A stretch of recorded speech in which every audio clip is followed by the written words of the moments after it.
Well, award season is officially off and running, and the winner for subtlest picture is basically any film but this one.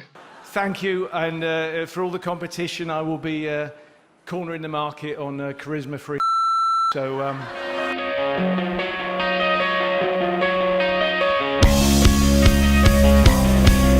Welcome to Mundy On Monday, where I am long on thoughts but short on time. Vice. Or When Batman Married the Joker. Or maybe the real-life consequences of Anchorman's evil grandma. Yup, upon closer inspection, the most vicious one here might not be the title character. Hey!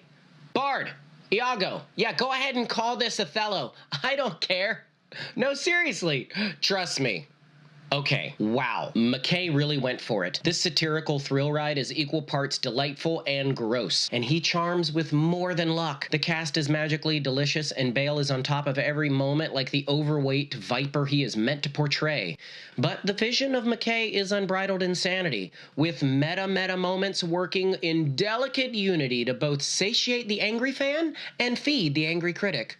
Now, combine this with one of the best scores to twist this into something akin to an almost Guffian rock star expose. Now, by calling attention to the storytelling elements, McKay has made us, the viewer, the sympathetic protagonist, allowing him to make everyone we voyeuristically watch a sort of unapologetic antagonist. That said, even with meta moments doled out every 10 to 15 minutes, we are lulled into a lather of hilarity if we agree with McKay, or a fomenting foam of disgust if we do not. So how is this possible? Well, let's wetsuit deep dive real quick like we do, this time underneath the political barnacles. Everything we see now, all the visual content we consume is slick and sexy. We have filters to slickify everything. We flip, click, scroll, visually eat content without chewing, swallowing mounds of pre-chewed information that is packaged for us not to question.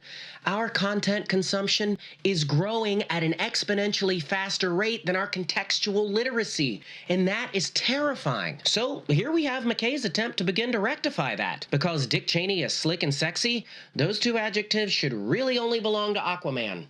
What, am I wrong? See it first, and then disagree with me. By slickly feeding us something that cannot be sexy, something designed to choke us, the narrative experience of milk was a bad choice. We are convicted to see that politics should never be slick and sexy like it is packaged today to make us care.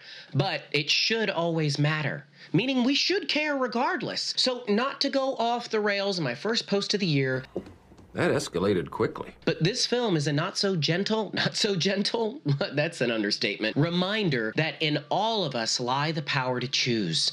That every choice we make, big or small, mean or kind, is a step toward the eternity where those decisions become the whole of who we are forever. Thank you, Lewis. And if we are lucky enough along our ways to have friends and family to feed us spoiled milk every now and then, we might be able to find the grace in the chunks.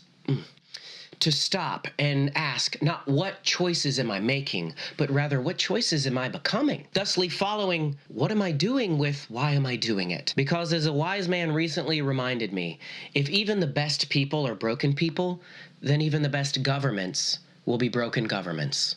So is there any hope for Gotham? Tune in next week. You know the rest. But go see Vice, Aquaman, and Spider-Man Into the Spider-Verse. 3 amazing comic book movies. What?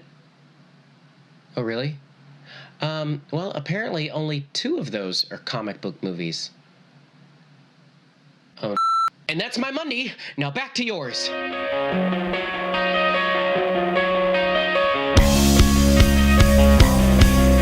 That's a take, and I like that take.